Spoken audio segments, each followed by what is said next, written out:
ମହାପ୍ରଭୁଙ୍କ ଦିବ୍ୟ ଭାବ୍ୟ ବିଶ୍ୱ ପ୍ରସିଦ୍ଧ ରଥଯାତ୍ରା। ଆଜି ଦାରୁବିଗ୍ରହଙ୍କ ଶ୍ରୀଗୁଣ୍ଡିଚା ଯାତ୍ରା। ସକାଳ 9ଟାରେ ତିନି ରଥଙ୍କୁ ପ୍ରତିଷ୍ଠା କରାଯିବ ଏବଂ 9:15ରେ ମଙ୍ଗଳାର୍ପଣ ପରେ 9:30ରେ ପହଣ୍ଡି ଆରମ୍ଭ ହେବ। ମଧ୍ୟାହ୍ନ 12:30 ସୁଦ୍ଧା ଦାରୁବିଗ୍ରହଙ୍କ ରଥରୂଢ଼ ହେବ ଏବଂ 2:30ରୁ 3:30 ମଧ୍ୟରେ ଛେରା ପହଁରା ନୀତି ସମ୍ପନ୍ନ ହେବ। ଚାରମାଳ ଫିଟା ଯାଇ ଅପରାହ୍ନ 4ଟାରେ ହେବ ରଥ ଟଣା। ଚାଲନ୍ତୁ ନଜର ପକାଇବା ପରବର୍ତ୍ତୀ ଖବର ଉପରେ। ପରୀକ୍ଷା ପରିଚାଳନା ନେଇ ରାଜ୍ୟ ସରକାରଙ୍କ ବଡ଼ ନିଷ୍ପତ୍ତି। ସରକାର ଅଧୀନରେ ନିଯୁକ୍ତି ସଂସ୍ଥା ଦ୍ୱାରା ପରିଚାଳିତ ବିଭିନ୍ନ ନିଯୁକ୍ତି ପରୀକ୍ଷା ପାଇଁ ଫି ଛାଡ଼ କରିବାକୁ ସରକାର ନିଷ୍ପତ୍ତି ନେଇଛନ୍ତି। ଏନେଇ ସରକାର ପକ୍ଷରୁ ଓପିଏସ୍ସି, ଓଏସ୍ଏସ୍ସି ଓ ଏସ୍ଏସ୍ଏସ୍ସି ବୋର୍ଡକୁ ଚିଠି ଲେଖାଯାଇଛି। ଯେଉଁ ପରୀକ୍ଷାର୍ଥୀମାନେ ପରୀକ୍ଷା ଦେଉଥିବେ ସେମାନଙ୍କୁ ପରୀକ୍ଷା ଫି ଫେରାଇ ଦିଆଯିବ। ଏହାଦ୍ୱାରା ଉପକୃତ ହେବେ ଲକ୍ଷ ଲକ୍ଷ ଛାତ୍ରଛାତ୍ରୀ। ସବୁଠାରୁ ବଡ଼ କଥା ହେଉଛି ଯେଉଁ ପରୀକ୍ଷାର୍ଥୀମାନେ ପରୀକ୍ଷା ଦେବେ ସେମାନଙ୍କୁ ହିଁ ପରୀକ୍ଷା ଫି ଛାଡ଼ କରାଯିବ। କିନ୍ତୁ ପରୀକ୍ଷା ଦେଉନଥିବା ପରୀକ୍ଷାର୍ଥୀଙ୍କୁ ଅବଦାନ ଫି ଫେରସ୍ତ କରାଯିବ ନାହିଁ ବୋଲି କୁହାଯାଇଛି। ଖାମଖିଆଲି ମନୋଭାବ ଥିବା ଆବେଦନ କରୁଥିବା ପରୀକ୍ଷାର୍ଥୀମାନଙ୍କ ପାଇଁ ଏହିଭଳି ନିଷ୍ପତ୍ତି ନେଇଛନ୍ତି ବୋଲି ରାଜ୍ୟ ସରକାର କହିଛନ୍ତି। ଚାଲନ୍ତୁ ନଜର ପକାଇବା ପରବର୍ତ୍ତୀ ଖବର ଉପରେ।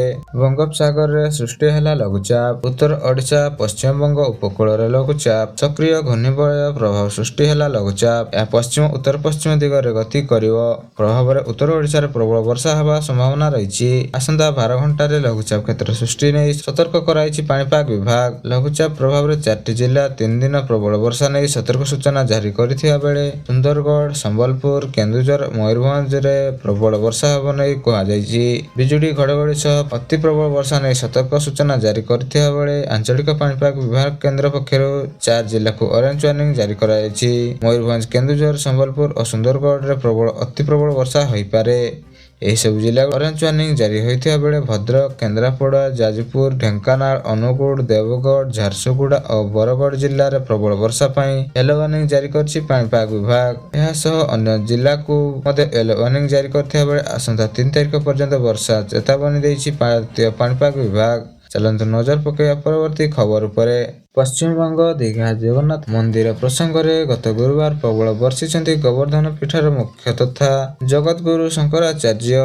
ସେ କହିଛନ୍ତି ଏହି ମନ୍ଦିରର ନିର୍ମାଣ ଧାର୍ମିକ ଭାବ ପାଇଁ ହୋଇନାହିଁ, ଆୟ ପାଇଁ ଏହା କରାଯାଇଥିବା ସହିତ ବହୁତ ସଂଖ୍ୟାରେ ଭକ୍ତ ପଶ୍ଚିମବଙ୍ଗରୁ ପୁରୀ ଆସୁଥାନ୍ତି।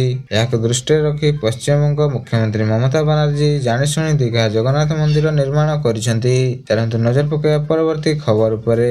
ମାଲକାନଗିରି ଜିଲ୍ଲା ସୀମାନ୍ତ ଛତିଶଗଡ଼ ନାରାୟଣପୁର ଜିଲ୍ଲାର ଓରୁଝାମାଡ଼ ଜଙ୍ଗଲରେ ପୋଲିସ ମାଓବାଦୀଙ୍କ ମଧ୍ୟରେ ଗତ ଗୁରୁବାର ଗୁଳି ବିନିମୟ ହୋଇଛି। ଫଳରେ ପୋଲିସ ଏନକାଉଣ୍ଟରରେ 2 ଜଣ ହାର୍ଡକୋର ମହିଳା ମାଓବାଦୀ ନିହତ ହୋଇଛନ୍ତି।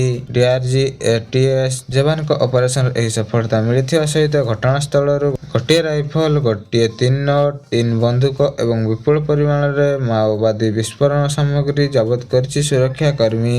ଏବେ ବି ଅପରେସନ ଜାରି ରହିଛି। ଚାଲନ୍ତୁ ନଜର ପକାଇବା ପରବର୍ତ୍ତୀ ଖବର ଉପରେ। ପ୍ରତି ଜିଲ୍ଲାରୁ ପୁରୀକୁ ଗଡ଼ିବ ବସ୍। ରଥଯାତ୍ରା ପାଇଁ ପ୍ରଶାସନ ପକ୍ଷରୁ ଏ ପ୍ରକାର ନିଷ୍ପତ୍ତି ନିଆଯାଇଛି। ଏ ସଂକ୍ରାନ୍ତରେ ପରିବହନ ମନ୍ତ୍ରୀ ବିଭୂତି ଜେନା ଦେଲେ ବଡ଼ ସୂଚନା। 28ଟି ଜାଗାରେ ପାର୍କିଂ ବ୍ୟବସ୍ଥା କରିଛି ସ୍ଥାନୀୟ ପ୍ରଶାସନ। 200ରୁ ଅଧିକ ଅଟୋ ମାଗଣା ସେବା ଯୋଗାଇବା ବେଳେ ମାଗଣା ଭୋଜନ ବ୍ୟବସ୍ଥା ମଧ୍ୟ କରାଯାଇଛି। ଅନ୍ୟପଟେ ଘରୋଇ ବସ୍ ଚଢ଼ାଦର କଲେ କାର୍ଯ୍ୟାନୁଷ୍ଠାନ ଗ୍ରହଣ କରାଯିବ ବୋଲି ମନ୍ତ୍ରୀ ଚେତାବନୀ ମଧ୍ୟ ଦେଇଛନ୍ତି। ଚାଲନ୍ତୁ ନଜର ପକାଇବା ପରବର୍ତ୍ତୀ ଖବର ଉପରେ। ଜାତୀୟ ରାଜପଥରେ ଯାତାୟାତ କରୁଥିବା 2 ଚକିଆ ଯାନକୁ ନେଇ ଆସିଲା ଏକ ବଡ଼ ଖବର। ସୂଚନା ମୁତାବକ ଜାତୀୟ ରାଜପଥ ଟୋଲରେ ଏଣିକି 2 ଚକିଆ ଯାନଗୁଡ଼ିକୁ ମଧ୍ୟ ଟ୍ୟାକ୍ସ ଦେବାକୁ ପଡ଼ିବ। ଜୁଲାଇ 15 ତାରିଖରୁ ଏହି ନିୟମ ଲାଗୁ ହେବାକୁ ଯାଉଥିବା ବେଳେ ସାଧାରଣ ଭାବରେ 2 ଚକିଆ ଯାନ କିଣିବା ସମୟରେ ଟୋଲ ଟ୍ୟାକ୍ସ ଆଦାୟ କରାଯାଇଥାଏ। ମାତ୍ର ଭାରତୀୟ ରାଜପଥରେ ଯାତାୟାତ କରୁଥିବା 2 ଚକିଆ ଯାନଗୁଡ଼ିକ ଠାରୁ ଟୋଲ ଟ୍ୟାକ୍ସ ନିଆଯାଉନଥାଏ। କେବଳ 4 ଚକିଆ ଯାନ ବା ତାଠାରୁ ଅଧିକ ଚକିଆ ଯାନଗୁଡ଼ିକ ଠାରୁ ଟୋଲ ଟ୍ୟାକ୍ସ ଆଦାୟ କରାଯାଉଥିବା ବେଳେ ଭାରତୀୟ ଜାତୀୟ ରାଜପଥ କର୍ତ୍ତୃପକ୍ଷ NHAI କେନ୍ଦ୍ର ସରକାର ଏହି ନିୟମ ଲାଗୁ କରିଛନ୍ତି। ନୂଆ ନିୟମ ମୁତାବକ 2 ଚକିଆ ଯାନଗୁଡ଼ିକ ପାଇଁ ଫାସ୍ଟ୍ୟାଗ ମାଧ୍ୟମରେ ଟୋଲ ଭରଣ କରିବାକୁ ପଡ଼ିବ। ଯେଉଁମାନେ ଏହି ନିୟମକୁ ଉଲ୍ଲଂଘନ କରିବେ ସେମାନଙ୍କଠାରୁ 2000 ଟଙ୍କାରୁ ଅଧିକ ଜରିମାନା ଆଦାୟ କରାଯିବ ବୋଲି ସୂଚନା ଆସିଛି। ଚାଲନ୍ତୁ ନଜର ପକାଇବା ପରବର୍ତ୍ତୀ ଖବର ଉପରେ। କଟିଆରେ ରଥ ଟାଣିବେ ରାଜସ୍ୱ ମନ୍ତ୍ରୀ। ପ୍ରଥମ ଥର ପାଇଁ କଟିଆ ରଥଯାତ୍ରାରେ ସାମିଲ ହେବେ ରାଜସ୍ୱ ମନ୍ତ୍ରୀ ଏବଂ ଏକାଧିକ ମନ୍ତ୍ରୀ। ଏଥର ମନ୍ତ୍ରୀଙ୍କୁ ରଥଯାତ୍ରାରେ ସାମିଲ ହେବାକୁ କଟିଆବାସୀଙ୍କ ଅନୁରୋଧ ଆସିଥିଲା ଏବଂ ତାହାକୁ ବିଚାର କରି କାର୍ଯ୍ୟକ୍ରମ ଚୂଡ଼ାନ୍ତ କରାଯାଇଛି। ରାଜସ୍ୱ ମନ୍ତ୍ରୀଙ୍କ ସହ ଏକାଧିକ ମନ୍ତ୍ରୀ କଟିଆ ଯାଇ ରଥଯାତ୍ରାରେ ସାମିଲ ହେବେ। କାଲି ସୁଦ୍ଧା କାର୍ଯ୍ୟକ୍ରମ ଚୂଡ଼ାନ୍ତ ହେବ ଏବଂ ପୁରୀ ରଥଯାତ୍ରା ପରିଦର୍ଶନ କଟିଆରେ ରଥଯାତ୍ରା ଅନୁଷ୍ଠିତ ହୋଇଥାଏ। ତେବେ କଟିଆ ବିବାଦର ସମାଧାନ ପାଇଁ ରାଜସ୍ୱ ମନ୍ତ୍ରୀ ଅଧ୍ୟକ୍ଷତାରେ ଏକ କମିଟି ଗଠନ ହୋଇଛି। କମିଟିର ପ୍ରଥମ ବୈଠକ ମଧ୍ୟ ଶେଷ ହୋଇଥିବା ବେଳେ ରଥଯାତ୍ରାରେ ମନ୍ତ୍ରୀ କଟିଆ ଯାଇଥିବା ବେଳେ ସେନେଇ ସମୀକ୍ଷା କରିପାରନ୍ତି। କଟିଆ ଏବେ ରାଜ୍ୟ ସରକାରଙ୍କ ଟେନସନ ବଢ଼ାଇଛି। ସବୁ ଯୋଜନାର ଲୋଭ ଦେଖାଇ ଆନ୍ଧ୍ର ନଜର ପକାଇଥିବା ବେଳେ କଟିଆକୁ ସରକାର 16 ଜଣିଆ କମିଟି ଗଠନ କରିଥିଲେ।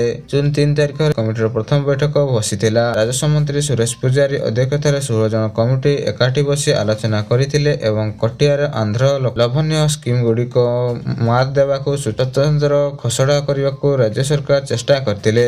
ଲୋକଙ୍କ ଭାବନାକୁ ବୁଝି ସେମାନଙ୍କ ସମସ୍ୟାର ସମାଧାନ ପାଇଁ ନିର୍ଦ୍ଦେଶ ଦିଆଯାଇଥିବା ବେଳେ ଗୃହ କମିଟି ବାସ୍ତବରେ କଟିଆ ସମସ୍ୟାର ସମାଧାନ କେତେ କରିଛି ତାହା ଉପରେ ସମସ୍ତଙ୍କର ନଜର ରହିଲା।